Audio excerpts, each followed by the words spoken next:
President Biden wants to keep the focus on his agenda, not the former president's trial. CBS Evening News anchor and managing editor Norah O'Donnell spoke with President Biden in his first network television interview since taking office. He talked about COVID relief, sanctions on Iran, and his return to the White House as president. Mr. President, you've certainly been around the White House for a long time. You've walked into the Oval Office. You were vice president for 8 years. But did it feel a little different when you walked in as president of the United States and sat down on the other side of the Resolute desk? You know what, it felt different when I walked through the front doors of the White House after being sworn in. There was that picture of you embracing the First Lady. Yeah, you know, President Clinton and I used to talk about how who's read the most biographies of presidents. He's probably read more than I, but I've read a lot of them. And I've always thought about presidents in terms of Abraham Lincoln up there, or, you know, Franklin Roosevelt, or George Washington. And I thought to myself, how in God's name could I, compare myself to them? But then I realized I know 8 presidents. I've served with 8 terms. I know them. They're all really fine men. And it sort of brought it back down to life size. And you know their strengths and their weaknesses in it. And it gave a little more of, well, you know, don't get me wrong. I think it's an incredibly challenging job, and I'm extremely flattered to have a chance to do it. And I hope to God I live up to it. But it seemed to make it more life size. And Norah O'Donnell joins us from Washington. Norah, good morning. You've interviewed Joe Biden over the years many times, but never when he was president of the United States. This is the first time as sitting president. What stood out to you? What felt different, if anything? Well, I think President Biden now realizes and feels the weight of being a wartime president. You know, I said something like, you've been in office for 2.5 weeks, and he said it feels a lot longer than that.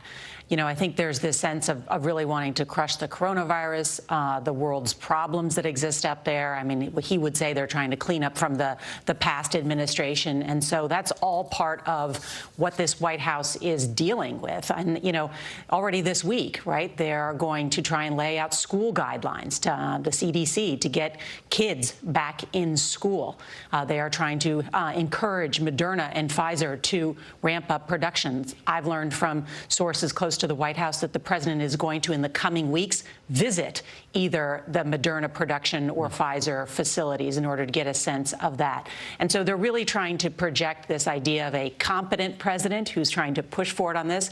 And of course, this week they're going to move forward on their own policy track, while the Senate is going forward on the impeachment track. On the COVID front, talking about schools, as you mentioned, he said that the CDC will release requirements to reopen schools perhaps as soon as Wednesday.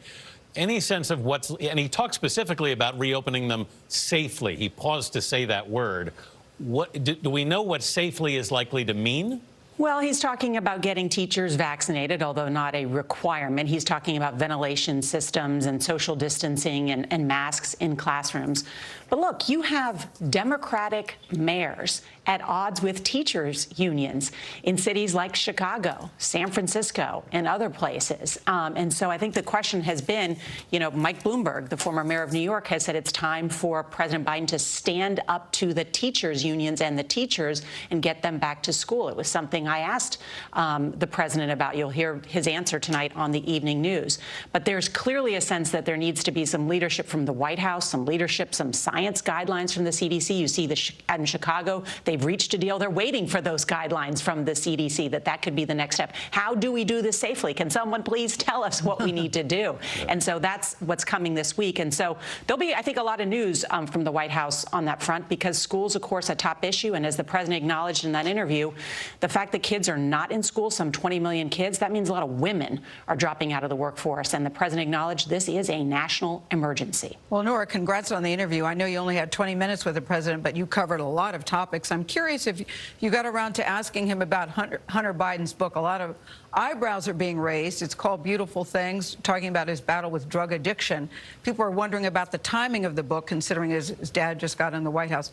Did you get a chance to ask the president about that? Does he have any thoughts? I did, and we released that clip over the weekend. You know, he said, "I'm very proud of my son." I think he used the phrase, "he's back." He got very emotional. The book is in many ways not only about dealing with the loss of his brother, Beau, from brain cancer, but also about his own personal struggle with addiction and recovery. And so it's a very personal memoir. And as the president said, he said, "I don't know one family in America that doesn't have someone in their own family or knows someone who has dealt with alcoholism." Did he know the book was coming out? The president told me that he did not know that the book was coming out, that he just learned about it recently, and he had just gotten the galleys in the last week. All right, Norah O'Donnell. Thank you, Norah. You can watch more of Norah's interview with President Biden tonight on the CBS Evening News when they'll discuss reopening schools, and we will be right back.